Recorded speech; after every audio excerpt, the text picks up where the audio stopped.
it's not headed down a good path.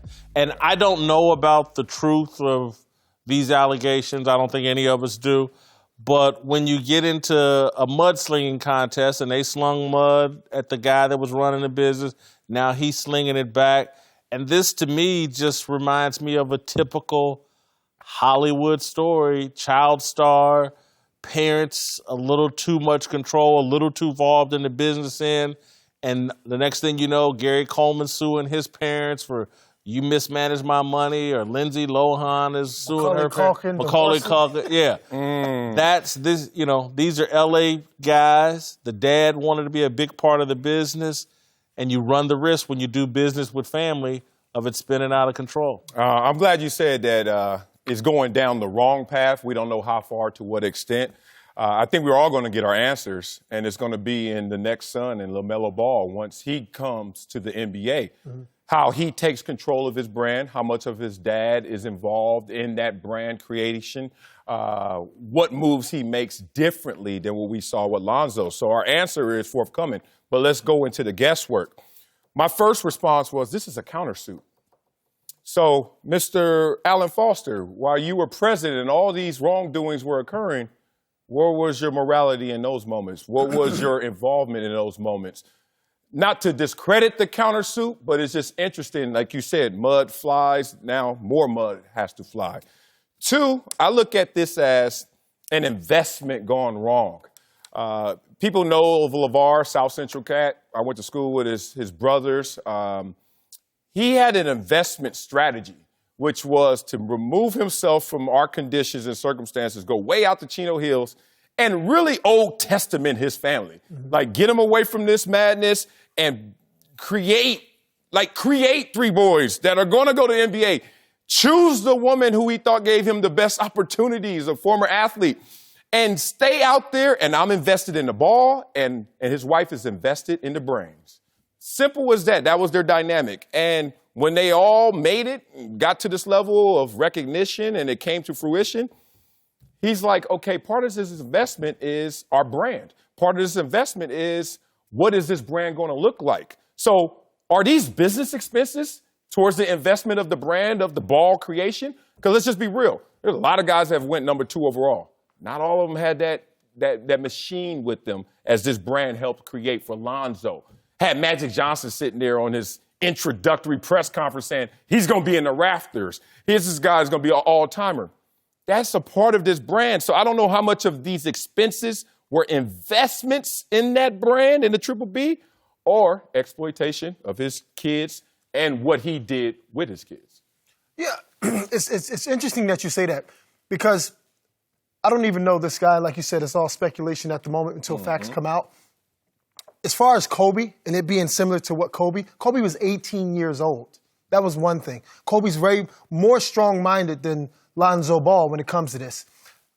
Do Lonzo Ball's father gets credit for a lot? Yes, you do. But at the end of the day, as a parent, my kids don't owe me anything. Yeah. What I do for them, it's not even a sacrifice. You know what I mean? I slept with that person to have children, and then now I have to do the best for those children. Now, they're not children anymore. They're actually grown men. If you think about it, even the youngest one, he's still a grown man. He's over in Australia killing it right now. Yeah. Right? So it's still his talent. Yeah, you came from the mother and the father, but it's him doing it. So you're going to accept all the things that are good about the child and all the success, but when it's bad, now you're going to run for the hills and say you damaged goods. I'm not going for that.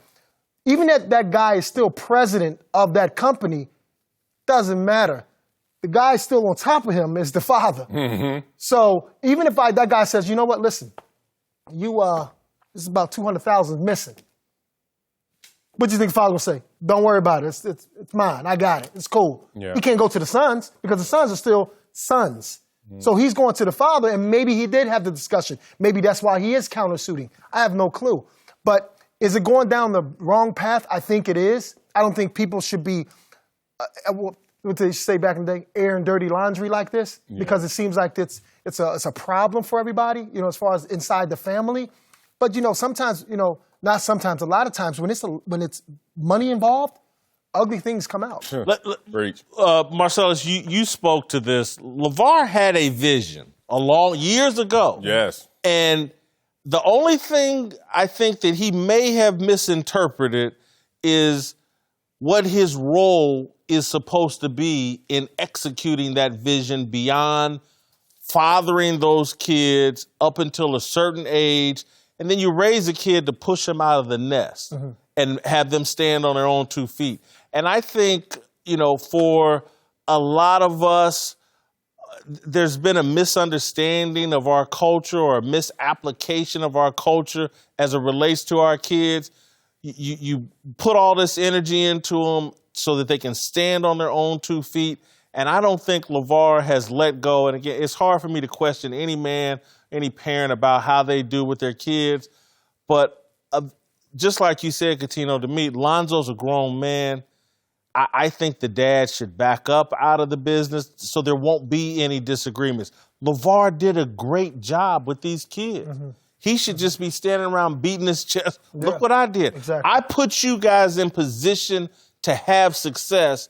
Now go run with it, and I'm going to play the back. Right. Yeah, his biggest indiscretion, the father, LaVar, is he got ahead of his skis. Like, he took his investment in his kids, he tried to execute that in terms of a brand, and then he ran into a wall because he didn't have the business acumen to fulfill what he desired. Right. Then the pride kicks in. And look, I am the son of the most proud, excessively proud mother who's no longer here, who I used to confuse her pride for me for her glossing and her flossing and sometimes being real gloating to others. And I was like, Mom, we have to recalibrate this.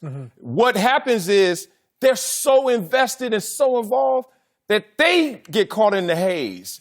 And that's what's happening to him right now. Thanks for watching. Subscribe here to get the latest from the show.